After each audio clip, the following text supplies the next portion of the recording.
VK Mishra present. हमारे channel पे बने रहने के लिए हमारे चैनल को लाल बटन दबा करके सब्सक्राइब करें और साथ में बेल आइकन घंटी दबाएं।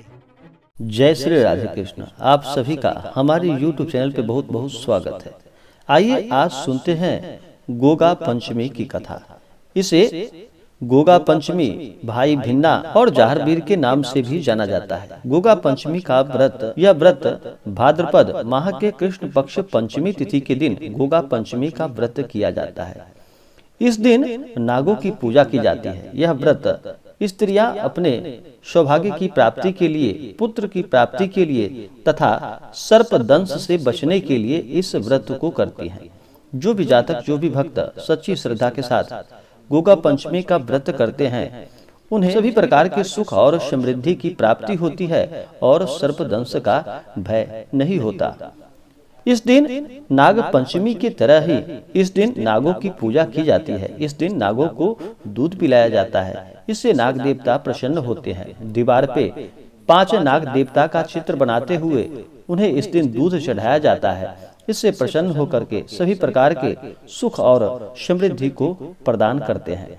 तो आइए सुनते हैं गोगा पंचमी की कथा। गोगा पंचमी के दिन, इस दिन सर्पों का, साथ में गोगा जी देवता का पूजन किया जाता है। इन्हें राजस्थान में विशेष करके देवता के रूप में माना जाता है। इन्हें जाहरवीर गोगराना के नाम से भी जाना जाता है। राजस्थान के हनुमानगढ़ जिले में एक शहर गोगामेढ़ी है। यहाँ भादों की पंचमी और नवमी को गोगा जी देवता का मेला लगता है। इन्हें हिंदू और मुसलमानों दोनों पूजते हैं। गुजरात में रबारी जाति के लोग गोगा जी को गोगा महाराज के भी नाम से बुलाते हैं।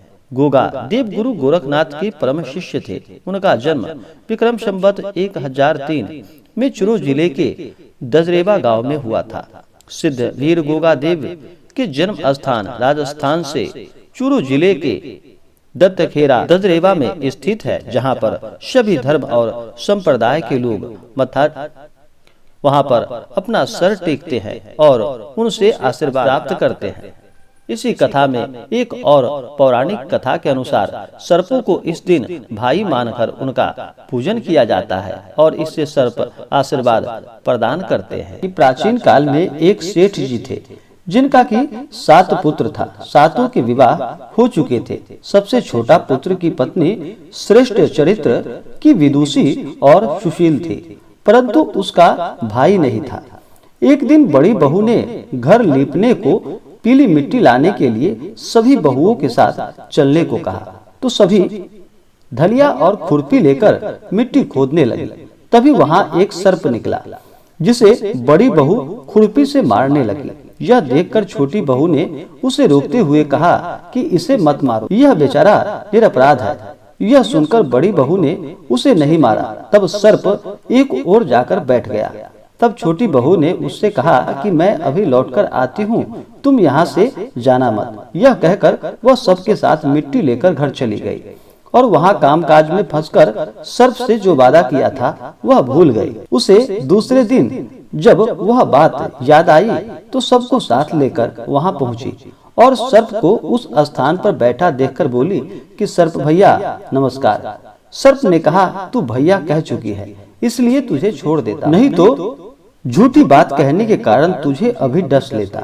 वह बोली, भैया मुझसे बड़ी भूल हो गई, और फिर वह सर्प से क्षमा मांगने लगी। तब सर्प बोला, अच्छा तू आज से मेरी बहन हुई और मैं तेरा भाई हुआ। तुझे जो कुछ मांगना हो मुझसे मांग ले।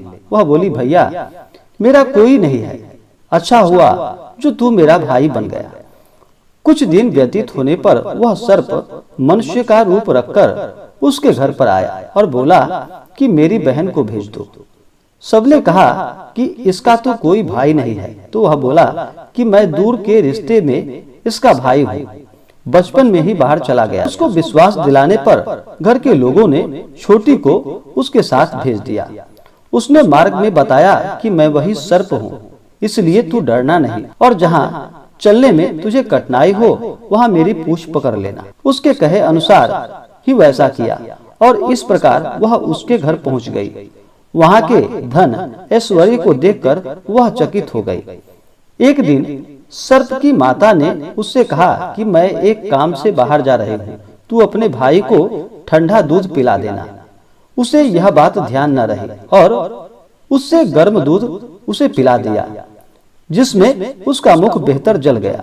यह देखकर सर्प की माता बहुत क्रोधित हुई, परंतु सर्प के समझाने पर वह शांत हो गई।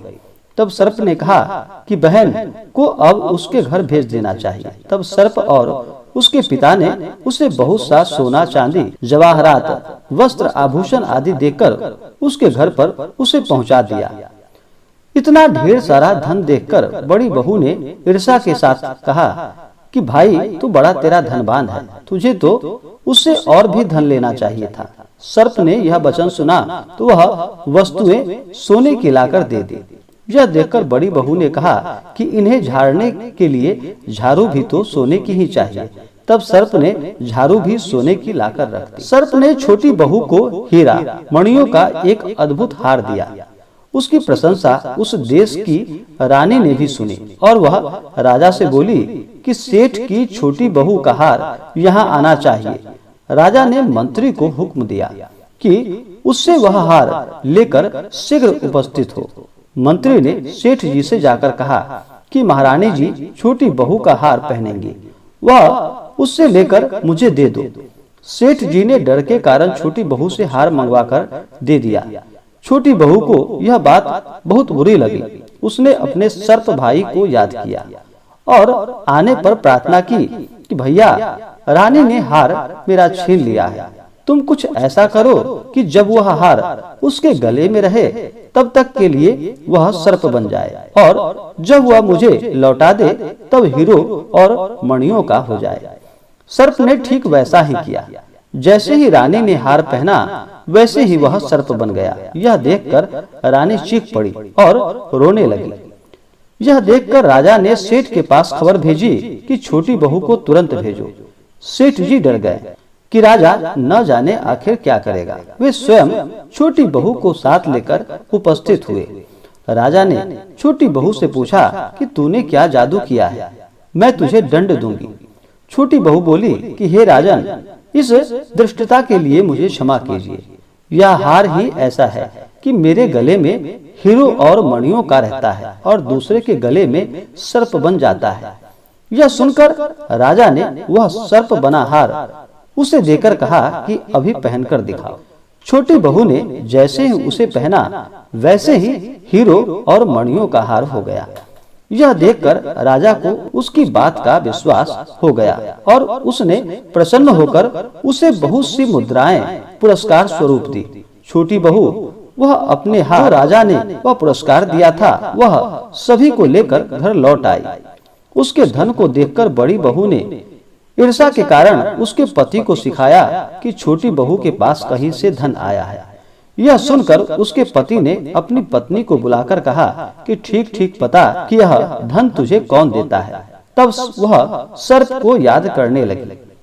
तब उसी समय सर्प ने प्रकट होकर कहा, मेरी धर्म बहन के आचरण पर संदेह प्रकट करोगे तो मैं तुम्हें खा लूंगा। वह सुनकर छोटी बहू का पति बहुत प्रसन्न हुआ और उसने सर्प देवता का बड़ा सत्कार किया। इसी प्रकार से कोई भी स्त्रियां अगर गोगा पंचमी के दिन नाग देवता का पूजन करती है या गोगा देव का पूजन करती है, उन्हें सर्पदंश का भय नहीं होता तथा सभी प्रकार के सुख और समृद्धि की प्राप्ति होती है और पुत्र की लंबी आयु की प्राप्ति होती है। यह सभी प्रकार के सुखों को प्रदान करने वाला है। तो आशा करता हूँ कि यह जानकारी आपको अच्छा लगा हो।